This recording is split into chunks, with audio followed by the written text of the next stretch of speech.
Stephano versus BratOK, guaranteed to be fantastic. And Shakura Plateau will be the venue for this, and here we go. I bring you BratOK right here in the red trunks. He is playing Terran to the northwest, this particular map, versus his opponent, the one and only Stephano. He is in the pink trunks, and he is playing Zerg to the southeast. And as people that have never seen BratOK's face before, that is the monster BratOK. White, palish skin, deadly killer eyes. Pretty much, actually. I wouldn't want to be sitting across from BratOK because I just have this feeling he would just lunge over the monitor with a knife at some point. I don't think that's fair. I think BratOK's probably a very nice and cuddly individual, but every time I see BratOK, he terrifies me.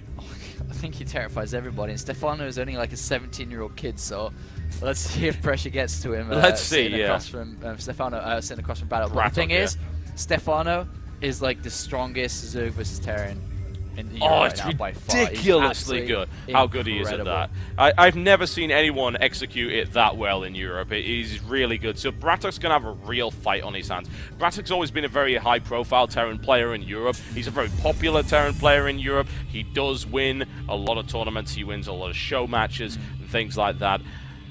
But can he handle it? I'm looking at like a tournament that Stephano played recently in the Gigabyte number 6 tournament. Oh, yes. 2-0 Cass, 3-0 Goody. Looking at another tournament that he played in, 3-0 Nama. He just doesn't lose versus Terran plays. It's absolutely incredible. And he is so strong, macro-orientated style. He loves board banelings, catches so many players off guard because he knows these players are not building Ravens. They're not going to waste scans consistently, so I'm going to build some board banelings. Yep. You are absolutely obsessed with Ravens. I'm sorry, you are. Every single time in the Sharpcraft Invitation, that someday they're going to learn that Ravens are really good against Zerg, and on that day, the metagame will shift. And it will, man. You're like the prophet of esports, Apollo. We'll see. We'll see if I can stay true to that. But now we do have Stephano going for 15 hatchery here and 15 spawning pool, followed by 15 gas. So 15, 15, 15. Super standard is going for a very macro-orientated style. Meanwhile, getting that gas to be safe versus any Hellion openings, which are pretty standard recently. Yeah. We haven't seen as many Hellions as I would have expected in our casted matches. That is not to say that they have not been deployed outside of it when they thought we weren't looking. So, whoa, quick pause right here. And we can talk about Hellions if you like. Hellions are cool. Hellions are pretty cool. Yeah, apparently there's some issues going on right there. So, yeah, so let me tell you about how cool Hellions are as we get sorted out right here.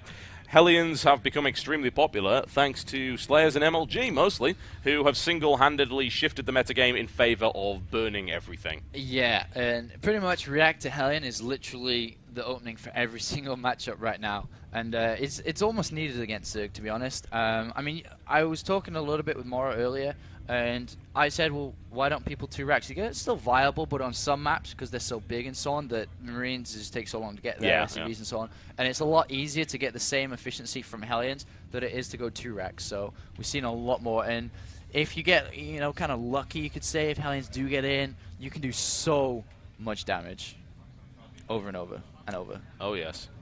Yeah, there's no doubt. Hellions is such a great opening, and as I said, it usually involves fast factory, which means really easy transition into starport play.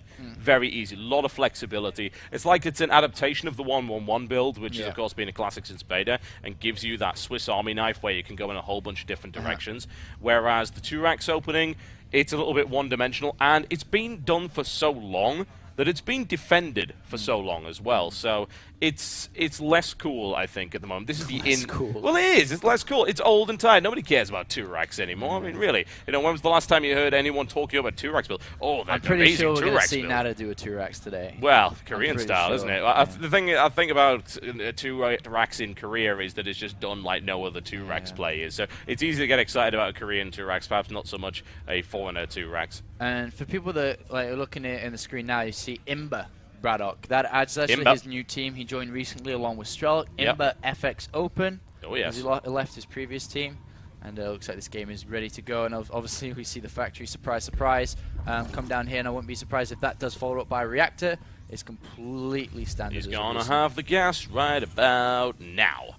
And there is no reactor yet, so that is interesting. That's the thing with BratOK, is that he does his own thing a lot of the time. He's not really in the spotlight very often either, and he's like the training underground fight club kind of Terran guy who just comes And it's always been the same in StarCraft 1 as well. And actually, he's been forced to pull a few drones off here, Stephano, but it should be okay. But as I was saying, BratOK is this guy that just doesn't... He isn't in the spotlight very often, doesn't take much fame, and then all of a sudden comes to tournaments like this and goes 2-0 in the group. So. And also goes fast ghost, because, hey, why not? It's not BratOK, baby. It's actually not the first time I've seen BratOK go fast ghost, and pulling the 2 refineries and not adding something onto the factory was kind of indicative of that, particularly since he wasn't also building a starport. So where does the gas go, Apollo? The answer is into ghosts. This is going to be interesting. I haven't seen a ghost opening for a very, very long time, and obviously they're great against Zerglings, and once they build up the energy to snipe, they're pretty freaking dude too, so I'll have to see that starport going down as well. So this is intriguing. I mean, this is I mean, I'm trying to figure out what he's doing here. He's obviously going to go for a ghost, but is he going to like play around with a medivac and ghost? If this is fast nuke, I will just be so joyful, but I don't think it's going to be. It's the kind of thing that I really love to see as a Terran player, but it's too risky a build. It's just silly. Whatever the case, since he doesn't have cloak, that's blatantly not going to happen. But the thing about ghosts is that ghosts are one of those units you can build as Terran that are useful for the entire game.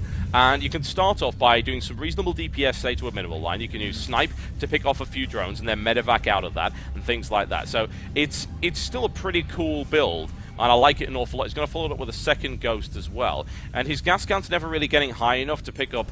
He might pick up Mobius Reactor, I mean, he's got the gas forward, but he's going to expand behind this instead. And he can't get personal cloaking either, but he could very shortly. So let's see what he does. This is it's really a nuke. Cool. It's a nuke. Really cool. I can't It's believe brilliant. I love it. So we're going to see a nuke pretty soon, and that's I don't know how much damage he's going to do though, because you know nukes are most efficient when players are multitasking in many different areas. They can't find the little red dot. But this is a lot more easily concentrated. He's going to obviously force Stephano to pull a lot of drones off and so on. So I want to see how useful this is going to be. He does have Xel'Naga tower coverage because of the Hellion and the fact that the speed wasn't out super fast, so we couldn't deny that. But this is going to income. It's going to run past with a Ling and an Overlord, but let's see how good Stephano is at dealing with this. 5 roaches are on the way. Yeah, this is odd, honestly. It really, really is. He's also got a Hellion in place, which indicates to me you might want to try and elevate the Hellion, perhaps as a distraction right now.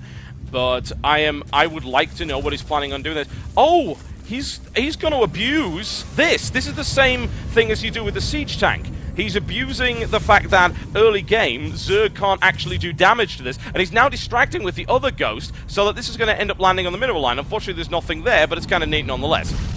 Oh, It kills some lava, crawler. and he killed 2 lava, so there you go. Yeah, I'm still interested. I mean, in the meantime, he's expanding. He's, you know, getting stim and so on. So it's a bit of cute harassment, but look what's coming to your base. Oh my. Which is pretty difficult to deal with, especially when you don't have a bunker or so on. He does have 1 ghost here, but that's a lot of units.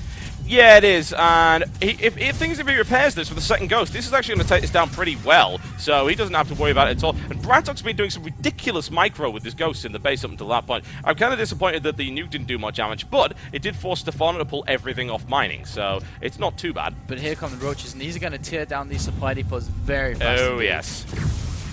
Big sniping action going on right there to try and break through that. He doesn't really have the energy he needs to do that. Down goes 1, and I think BratOK might be in some fairly serious trouble. Alright, Stephano is not messing around this game. He's literally picked up BratOK and slapped him.